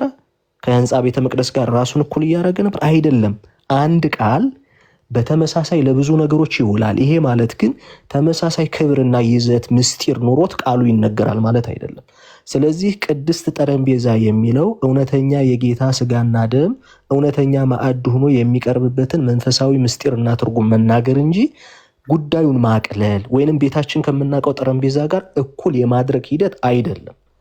ይህንን እንደው እምለው እዚህ ላላችሁት ወንድሞች ሳይሆን ብዙ የምትረዱት ብዙ የቆማችሁበት ጉዳይ ስለሆነ ታች የሚሰሙን ሰዎች ጠረጴዛ ስንል እንደው ቃሉ ይቀልባቸውና ሰውየው ምናልባት እየተናገረ ያለው ነገር እውነት መስሏቸው ሊታለሉ ይችላሉና ሶሪ ያረዘምኩኝ፣ ቀጥሉ።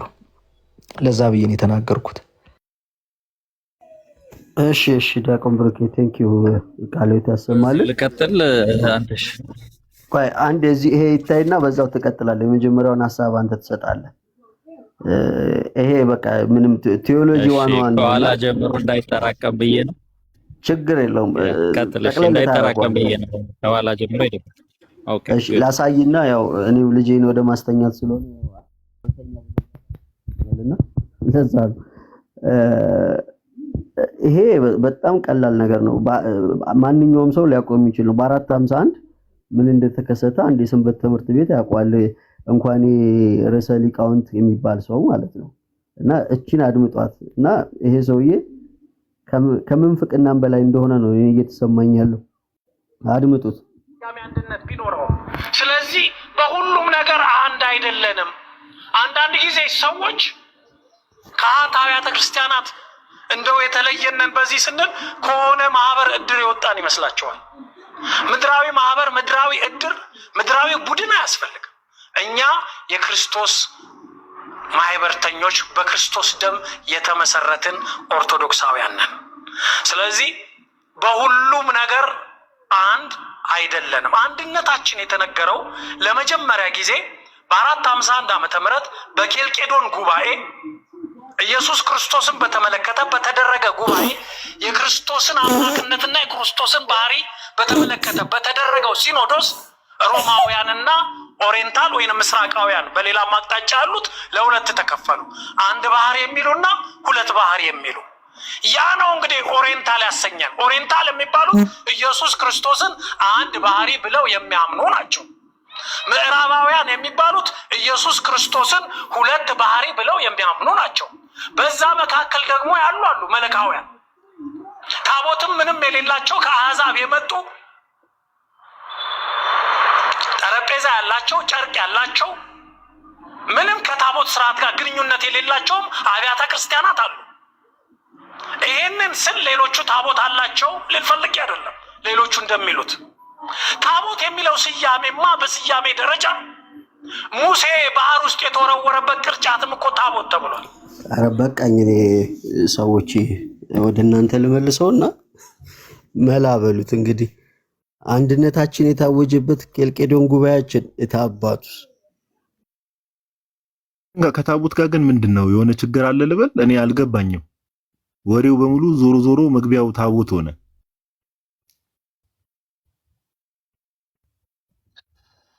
የነ እህተ ማርያም አይደው ኤግዛክትሊ እንደዚህ ነው አስተምሯቸው። አንድ በጭራሽ ኦርቶዶክስ አንባልም የሚሉት ለዚህ ነው። ርትዕት ነንኛ ብለው ስማቸውን የቀየሩት ኦርቶዶክስ የሚለውን ተርም ራሱ የሚጸየፉት ለዛ ነውና ይሄ ሰውዬም አሁን የሚያስተምረው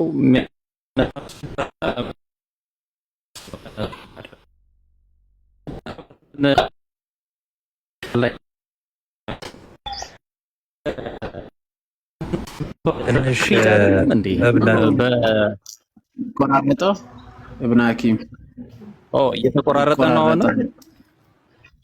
ኔትወርክ ነው መሰለኝ። አሁን እስቲ አውራ ቆማለሁኝ። አሁን እንዴት ነው? እስቲ አሁን እንዴት ነው ስትል ተሰምቷል። እስቲ ከሆነ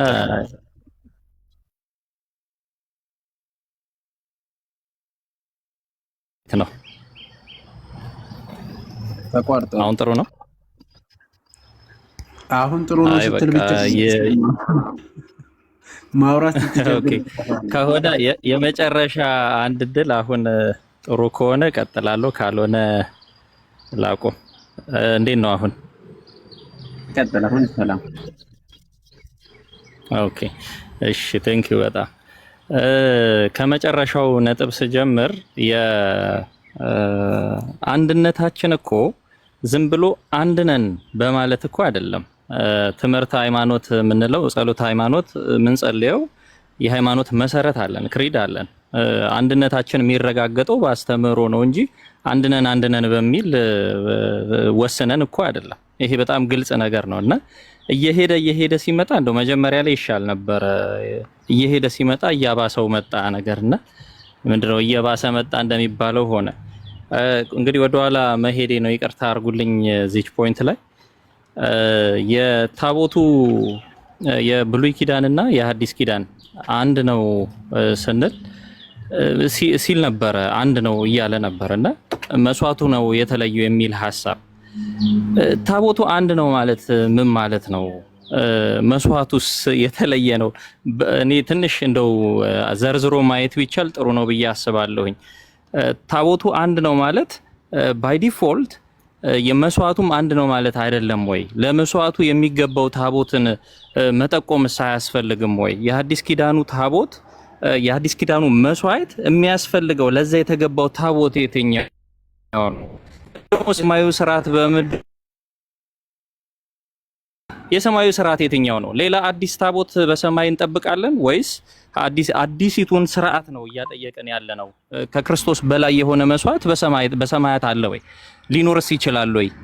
አዲስ ይሄ እንግዲህ ታቦት አዲስ ኪዳንን ስናነሳ ስለ አዲሲቱ መስዋዕት ጥላ ሆኖ ደግሞ ስላገለገለው የብሉይ ኪዳን ታቦት ስናነሳ ፍጻሜው እኮ አዲስ ኪዳን ነው። ከዛ የተለየ ከዛ የበለጠ መስዋዕት ከክርስቶስ የበለጠ መስዋዕት እኮ ሊገኝ አይችልም።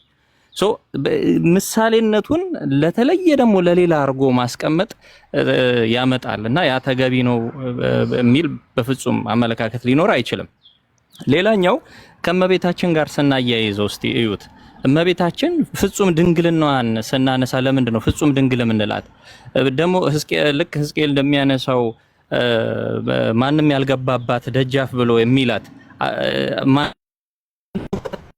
ምን ተዘጋች እንደታተመች ትኖራለች ተብሎ የተነገረላት ለምንድን ነው?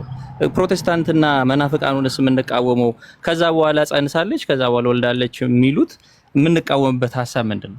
አንደኛው ሐሳብ ክርስቶስ ያደረበትን ማንም አያድርበትም አይደል እንዴ? ስለዚህ የበግ ደምና የፍየል ደም የተሰዋበት ወይም ደግሞ ደሙ የተረጨበት ማለት ነው።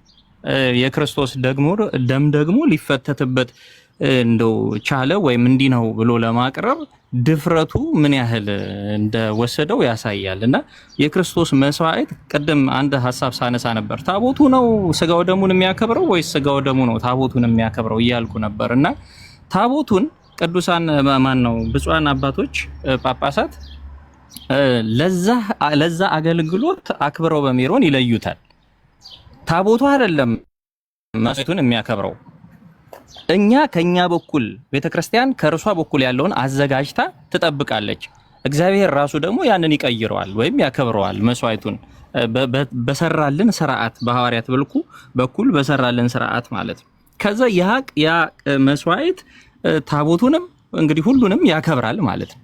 ያ ክብር የተገኘው እግዚአብሔር ራሱ በጸጋ መንፈስ ቅዱስ ያንን ይለበት ጸጋ በጸጋ በመናገኘው በሚለውጥበት ክብር ነውና ያንን ክብር አለመረዳት የልክ ይሄንን ማነሳው ለምንድነው የኢትዮጵያ ኦርቶዶክስ ተዋሕዶ ቤተክርስቲያንና ሌሎቹን የመለየት ነገር ስላለው ጽንሰ ሐሳቡ እንደ ዋናው ፖይንት ላይ ለመሄድ ነው።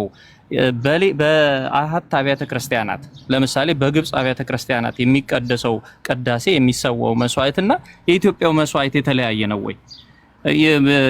ያም ክርስቶስ አይደለም ወይ? ይሄኛውስ ክርስቶስ አይደለም ወይ የምንቀበለውና የተለያየነን ካለ ሶስተኛ ነጥብ እዚህ ጋር በጣም ትንሽ አደገኛ የሚመስል ነገር አውርቷልና የተለያየን ከሆነን እንግዲህ የሚያገናኘን ነገር በቃ ክርስቲያን መባል ብቻ ከሆነና 81 እንትን ያለን ብሎ እንደ ትልቅ ነገር አውርቶ የሥርዓት መጽሐፍትን እንኳን ኮንሲደር ሳያደርግ አውርቶ የተለያየነን ካለ ምስጢር ታዲያ ለምንድን ነው የምንካፈለው?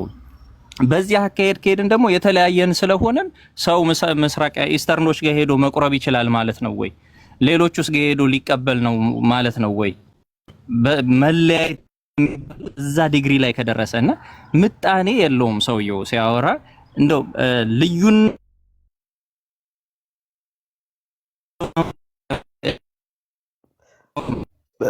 በጣም ነው የምትቆራረጠው እብነ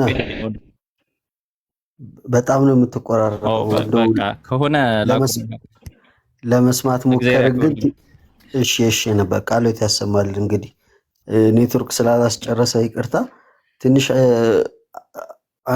ሁለት ደቂቃ ወሰዱና ዮሐዴ ሐሳብ ስጡና እኔም ልጨርስ። ኦኬ እሺ ቃሎት ያሰማልን ሁላችሁም። አይ ቲንክ እንግዲህ እንደተመለከታችሁት በጣም ትንሽ ዊርድ ነገሮች ናቸው። እኔ ብቻ የእንትኗን አንዴ ላሳይና ቅድም መጽሐፈ ሰዓታት የተባለውን ከዛ እስቲ አይ ቲንክ ይታያል መሰለኛ መጽሐፈ ምስጢር ማለት ነው። አሁን የተባለው ይሄንን ነው አይደለ?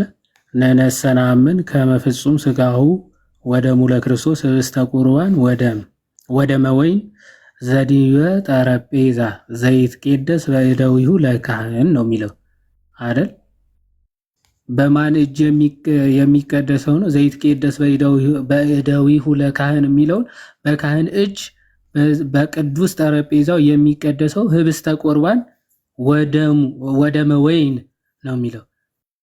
በቅዱሱ ጠረጴዛ ላይ የሚፈተተው ወይም ደግሞ የሚቆረሰው ስጋና ደም የክርስቶስ ምንድን ነው የሚለው? የክርስቶስ ፍጹም ስጋውና ደሙ እንደሆነ እናምናለን ነው የሚለው። ይሄንን እኔ እውነት ለመናገር እንዴት ነው በዕለተ ሐሙስ ስላለው ነገር ነው የሚያወራው ተብሎ ራሱ ሊፈታ የሚችል? ከየት ነው የመጣው ይሄ ስነ አፈታት ራሱ? ማለት እንቀጥለው እስቲ።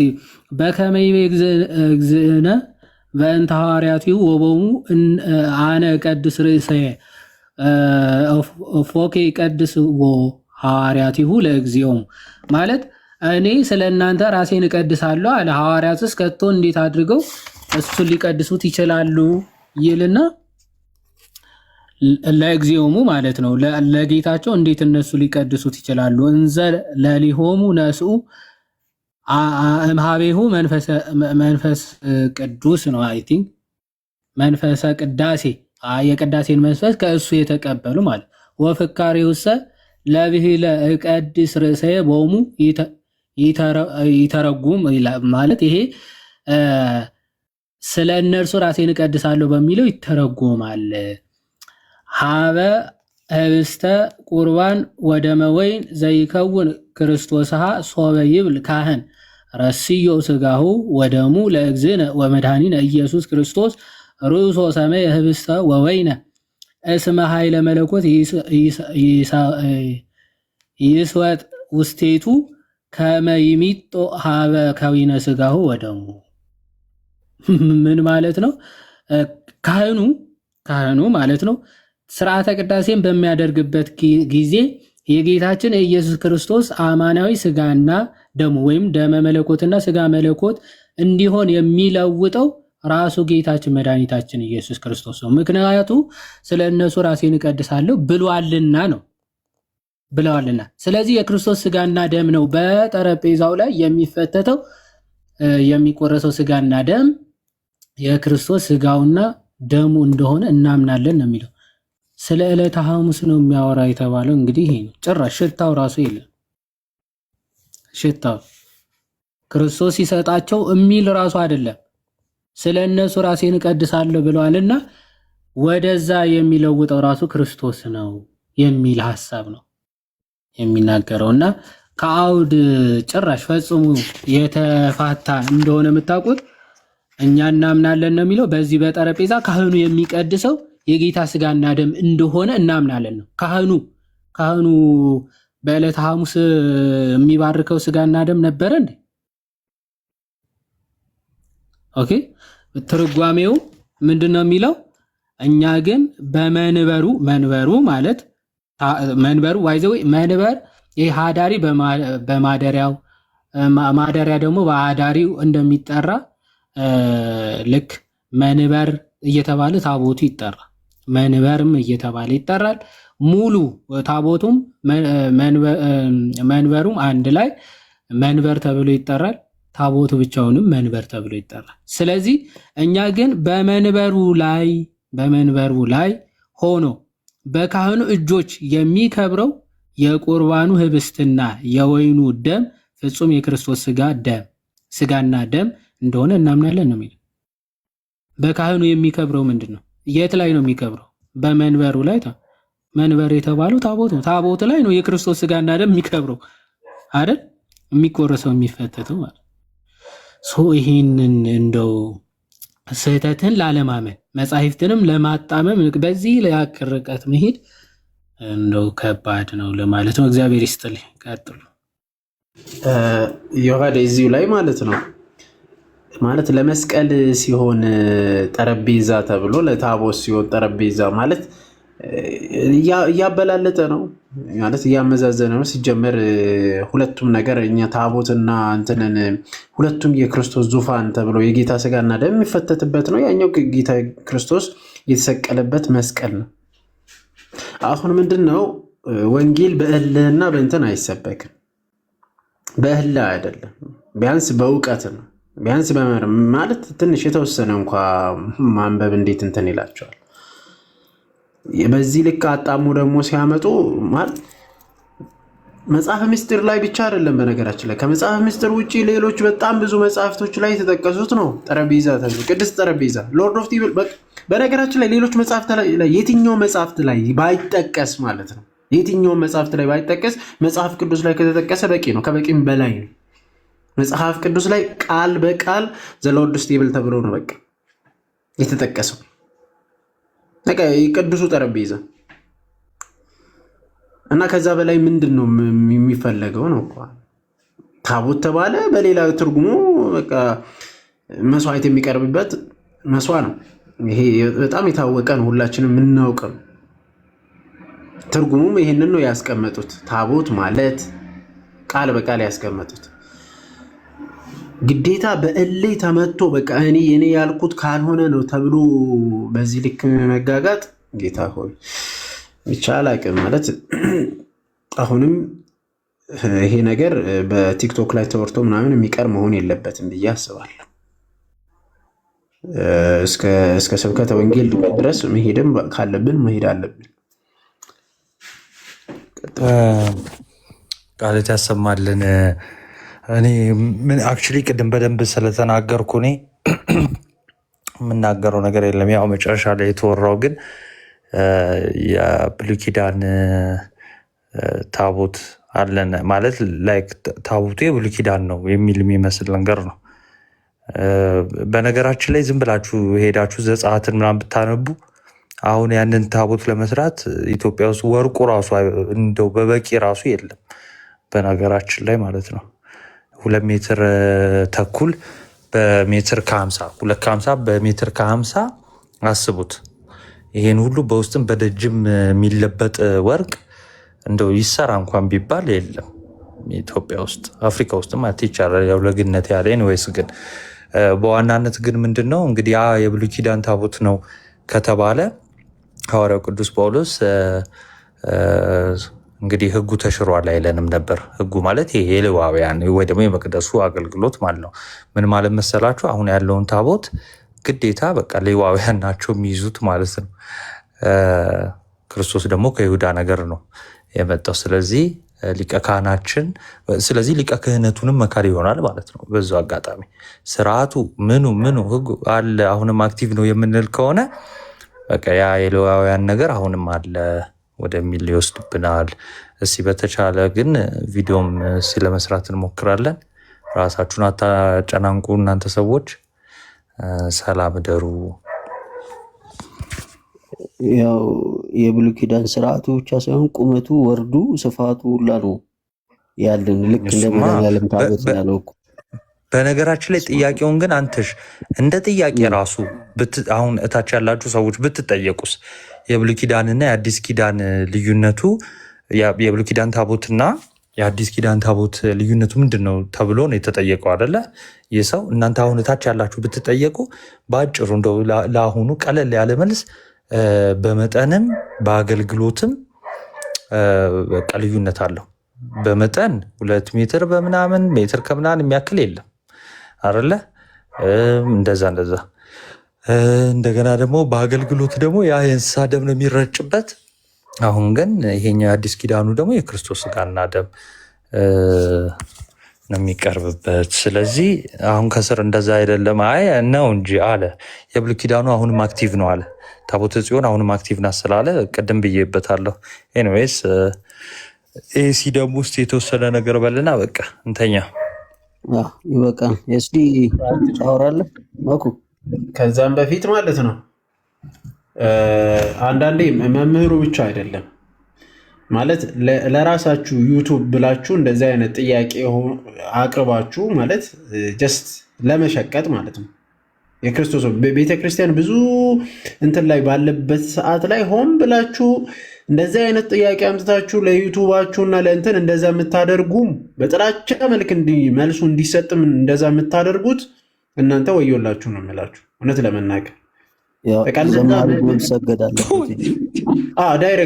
ዳይሬክት መኩ ወዮላችሁ ማለት ጀመረ። እኔ አይደለማ ከክርስቶስ ነው ወዮላችሁ የሚለው። በነገራችን ላይ ይሄ የነፍስ ጉዳይ ነው። በነገራችን ላይ ማለት እኔ አይደለም ፍርድ ስጪው እግዚአብሔር ነው። እንደዚህ አይነት ነገር መደረግ የለበትም። መሀል ቦሌ ላይ ጥሩ ዱላ ሰጥሃለሁ። በቃ ምን ብሎ ነበር? ሉሌ በትኖ በታትኖ ያስረዳል አልተሳሳተም ብሎ ነበረ። ደህና መልስ ጠብቄ ነበር፣ አልተሳካም።